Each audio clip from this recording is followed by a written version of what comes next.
शिवाजी महाराजांचा पुतळा 25 फूट उंच आहे आणि लांबी रुंदी असं मिळून जर 52 फूट इतकी त्याची मोजदाद झालेली आहे।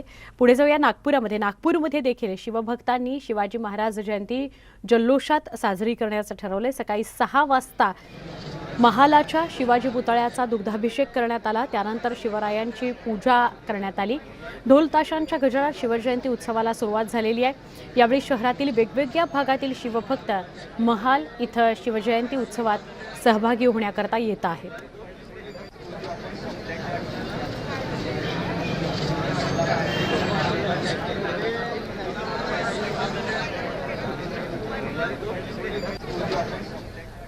नागपूरनंतर सांगलीकडे वळणार आहोत। राज्यभरातच शिवजयंतीचा उत्साह दिसतोय। सांगलीत सुद्धा शिवजयंती उत्साहात साजरी केली जाते। मारुती चौकामध्ये शिवरायांच्या पुतळ्याला पुष्पहार अर्पण करण्यात आला। पाळणा गाऊन शिवरायांचा जन्म साजरा करण्याची पद्धत या ठिकाणी आहे। या उत्सवाला शिवप्रेमींनी मोठी गर्दी केली। रात्री फटाक्यांची आतषबाजी करण्यात आली। शिवजयंती निमित्त जिल्ह्यात विविध कार्यक्रमांचं आयोजन आज दिवसभर केलं जाणार आहे।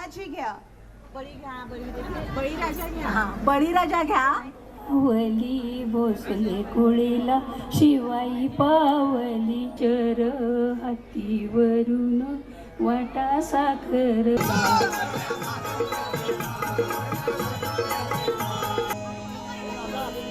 अखेरची घोषणा माझ्या राजाची देऊयात। शिवकरण्या सुवासिनी